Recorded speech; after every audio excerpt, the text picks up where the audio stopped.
तो फ्रेंड्स आज मैं पहली ज वार मैसूर पाक बनायो तो बहु मस्त मैसूर पाक बन्यो तो जुओ एकदम पोचो खावामां सरस अने मजा आवे एवो हतो।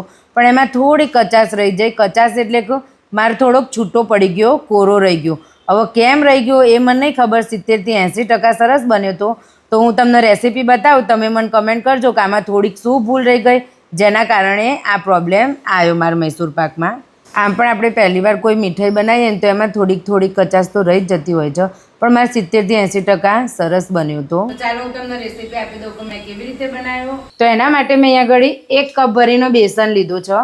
हवे आपणे आनो चाળી दईशुं जेथी बधी गुटलीओ નીકળી जाए। મીઠાઈઓ બનાવી ને ખરેખર બહુ અઘરું કામ છે। મેં મોહનથાળ કેટલી વાર બનાવ્યો તો ખબર હે? મોહનથાળ મેં 12 થી 15 વાર બનાવ્યો ને ત્યારે હવે મારું મોહનથાળ સરસ બનવા માંડ્યું। એટલે ઘણીવાર એવું થાય કે જો મીઠાઈ સારી બની જાય તો બની જાય ને ના બની ને તો પછી મીઠાઈ બગડે જ। તો આવી રીતે આપણે બધું બેસન ચાળી લીધું। હવે શું કરીશું, આ બેસનમાં આપણે ઘી લઈશું।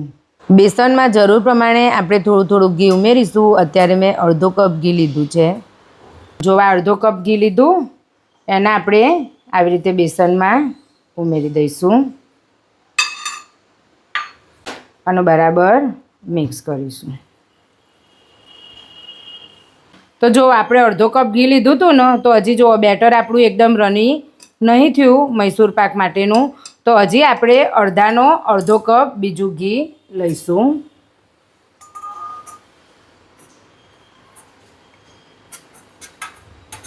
જો ફ્રેન્ડ્સ મેં બીજો આટલો કપ ઘી લીધું છે અને ફરી આપણે મિક્સ કરીશું। તો ફ્રેન્ડ્સ આજે પહેલી જ વાર મેં મૈસૂર પાક બનાવ્યો તો 70 થી 80% સારો બન્યો અને ઘરમાં બી બધાનો બહુ જ ભાવ્યો। એટલે મેં તમારી સાથે રેસીપી શેર કરી કે આમાં જે થોડી થોડી મિસ્ટેક હોય એની કમેન્ટ કરજો, એટલે બીજી વાર બહુ જ મસ્ત મૈસૂર પાક બનો। અને આ સમયે ઘી થોડુંક આપણું ગરમ હોવું જોઈએ। ગરમ એટલે એકદમ ગરમ પણ નહીં કે તમારો લોટ હોય ને એકદમ ચડી જાય, પણ એટલું ગરમ હોવું જોઈએ કે તમારે મેલ્ટ ઘી હોય ને તો આવી રીતે લોટ પરફેક્ટ અંદર ઘીમાં ભળી જાય। બહુ ગરમ ના રાખતા, સહેજ ખાલી હુંફાળું જ રાખજો, કેમ કે બહુ ગરમ હશે ને તો લોટ અત્યારે જ લાલ થઈ જશે, તો એ વાતનું પણ ધ્યાન રાખજો। જુઓ આ રીતનું રની બેટર થાય ને એટલું ઘી ઉમેરવાનું। જુઓ તમે આવું રની બેટર થવું જુઓ આપણું, બસ આ ઘી પરફેક્ટ છે। હવે આપણું બેટર તૈયાર થઈ ગયું। હવે આપણે ચાસણી બનાવીશું।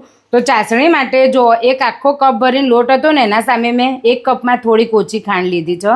તમને ગળપણ વધારે જોતી હોય તો તમે આખો કપ ભરી શકો। અમારે ગળપણ થોડી ઓછી જોવો એટલે મેં આ કપ થોડોક ઊણો લીધો છે। પછી આપણે એમાં અડધા કપ જેટલું પાણી ઉમેરીશું। જો આટલું, અડધાથી પણ થોડુંક ઓછું પાણી ઉમેરીશું। આમાં છે ને આપણે જેટલી ખાંડ લીધી હોય ને એનાથી અડધું પાણી લેવાનું। એટલે તમે આખો કપ ખાંડ લો તો અડધો કપ પાણી લેવાનું, ઊણો કપ લો તો એનાથી થોડુંક ઓછું પાણી લેવાનું। એ રીતનું માપ તમારે સેટ કરવાનું।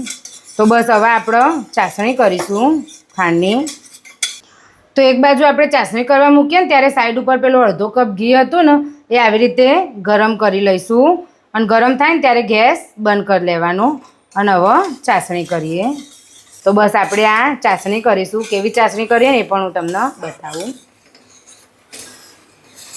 તો ફ્રેન્ડ્સ જો ખાંડ ઓગળો અને ચાસણીની કન્સિસ્ટન્સી હું તમને બતાવી દઉં। આ હા ને બસ આમ, આ જુઓ આ તાર ને ફટ લઈને તૂટી જવો જુઓ, જુઓ આ તૂટી ગયો। બસ આટલો પતલો ને તૂટેલો તાર જુઓ, આ બરાબર કન્સિસ્ટન્સી છે। આ સ્ટેજ ઉપર આપણે આપણું બનાવેલું ઘીમાં બનાવેલું બેટર આમાં ઉમેરી દઈશું અને એનો બરાબર મિક્સ કરીશું। આ બેટરને ગરમ થઈને ઉપર પરપોટા ના આવે ને ત્યાં સુધી ચડવવાનું। આ સમયે મીડિયમ ટુ ફૂલ ગેસ રાખવાનો છે, બહુ ધીમો ગેસ રાખવાનો નથી ફ્રેન્ડ। જુઓ ફૂલ ગેસ રાખ્યો। હવે આવી રીતે બબલ આવે ને એટલે આપણે પેલું ગરમ કરવા મૂકેલું ઘી આવી રીતે થોડુંક થોડુંક આમ નાખીશું અને ગેસ થોડોક ફાસ્ટ રાખજો, ધીમો નહીં રાખતા।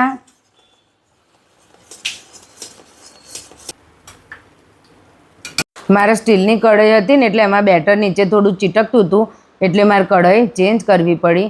પણ આવી રીતે થોડુંક ઘી આપણે જેમ ઉમેરીશું ને ગરમ ઘી એમ આપણો લોટ ને એકદમ ફ્લફી થતો જશે, ફૂલતો જશે. જાણે લોટમાં પેલો આથો ના આવતો હોય એવી રીતે. અને ફૂલવો બહુ જ જરૂરી હોય તો જ મૈસૂર પાક સારો થાય. જો એકદમ હલકો લોટ થઈ ગયો તો આપણે ધીમે ધીમે કરીને જે અડધો કપ ઘી રાખ્યું હતું સાઈડ પર ગરમ એ બધું જ આમાં વેળી દઈશું. અને છેલ્લે બધું જ વેળી દઈશું ને એટલે જોવા એકદમ મસ્ત આપણો લોટ ફ્લફી થઈ જશે. આ સ્ટેજ ઉપર ગેસ બંધ કરી દેવાનો અને આપણો એક અલગ સાઈડમાં ઘી લગાવેલા વાસણમાં આ બધું બેટર ઉમેરી દેવાનું. જુઓ કેટલું સરસ. અને હવે એનો પાથરી દઈશું. એકચ્યુઅલી મારા વાસણે આજે મોટું પડ્યું એટલે કાંડ ઉપર કાંડ થયા. એક તો નવી મીઠાઈ અને કાંડ પર કાંડ થયા. પણ મૈસૂર પાક સરસ બન્યો. જુઓ એકદમ મસ્ત જાળીઓ બી પડી અને પથરાઈ બી ગયો વ્યવસ્થિત. હવે આને આપણે કેવું બહુ હલાવવાનું નહીં, બસ આવી રીતે મેં ખાલી ફોડો કરી દીધો અને એમના એમ 10થી 15 મિનિટ રહેવા દેવાનું, ઠંડુ પડવા દેવાનું. આમના આમ જ ઉપરથી પિસ્તા ભભરાઈ દઈશું. જુઓ ફ્રેન્ડ્સ, હલાવવાનું પણ નહીં ને ટેપ પણ નહીં કરવાનું. આ બધા બબલ્સ બેસી જવા જોવું નહીં. હવે આપણે આનો અડધા કલાક પછી એના ટુકડા પાડીશું.